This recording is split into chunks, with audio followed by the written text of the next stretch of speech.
मैं डॉक्टर संगीता कुजूर आप लोगों के सामने फिर हाजिर हूँ भारतीय सामंतवाद पर चर्चा करने के लिए। भारतीय सामंतवादी व्यवस्था राजनैतिक, आर्थिक और सामाजिक तीनों क्षेत्र पर अपना प्रभाव कायम की थी। आज मैं आप लोगों के सामने भारतीय राजनीति में क्या विशेषताएं रही उस पर मैं चर्चा करने जा रही हूँ।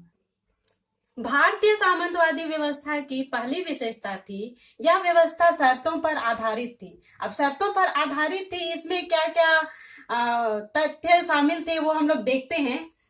पहली जो विशेषता थी शर्तों पर आधारित, पहला जो शर्त था वो राजा के प्रति सामंत को निष्ठावान बने रहना पड़ता था। दूसरी जो शर्त थी वो थी उनको समय समय पर सैन्य सेवा देनी होती थी, चाहे वो युद्ध के काल में हो या फिर युद्ध से अलग जब भी कभी भी राजा को इसकी आवश्यकता होती थी।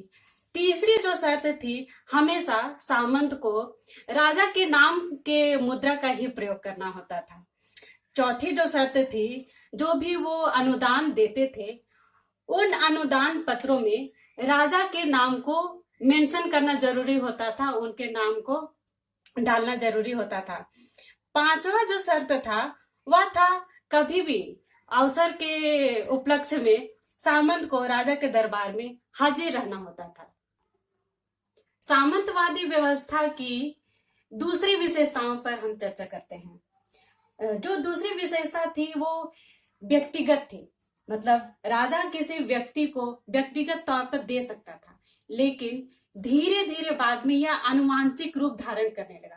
मतलब जैसे परदादा को भूमि अनुदान दिया गया हो, परदादा के बाद दादा को दिया गया हो, दादा के बाद फिर उसके पुत्र को दिया गया हो, तो इस तरह से ये एक स्थायी व्यवस्था का रूप धारण करने लगी थी। अब हम लोग आते हैं सामंतवादी व्यवस्था की तीसरी विशेषता पे। जो यह व्यवस्था थी लगान और कर पर आधारित थी। जो भी भूमि अनुदान दिए जाते थे उनसे राजा को कर देना होता था, या फिर जो भी जमीन वो सामंतों को देते थे उनमें जो फसल उगाए जाते थे उनका कुछ हिस्सा देना होता था। मसलन अगर पूरा खेती की जो भी व्यवस्था है ये आप देख सकते हैं, तो उसका कम से कम बंटवारा किया जा सकता था कि 1/4 देना ही होता था। सामंतवादी व्यवस्था की हम लोग चौथी विशेषता पर देखते हैं कि लगान और कर वसूलने के लिए कभी कभी सामंत बल का प्रयोग भी कर सकते थे। इस प्रकार वो जितना भी क्षेत्र में जो भी जन समूह आते थे उनके ऊपर न्याय करने का अधिकार प्राप्त था। इस तरह से वो न्याय करने के साथ साथ जो राज्य की प्रशासनिक व्यवस्था थी उस पर भी उन्होंने अपना नियंत्रण कायम किया हुआ था। सामंतवादी व्यवस्था की और एक विशेषता थी कि इसमें बेगार सेवा ली जा सकती थी। इसे हम लोग इस तरह से समझते हैं कि यदि कोई किसान लगान या कर देने के लिए सक्षम नहीं होता था तब उसे 1 दिन, 2 दिन, 3 दिन बिना भुगतान किए हुए श्रम का दान करना पड़ता था। इस तरह से बाद में क्या हुआ कि किसानों और मजदूरों की स्थिति दयनीय होती गई। कभी कभी सामंतों को मंदिरों को अनुदान देने का अधिकार भी प्राप्त होता था।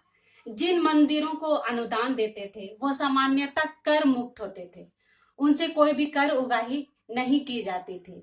लेकिन मंदिर कर मुक्त होने के बावजूद भी किसान और मजदूर जो थे वो मंदिर को अपना श्रम देने के लिए बाध्य होते थे।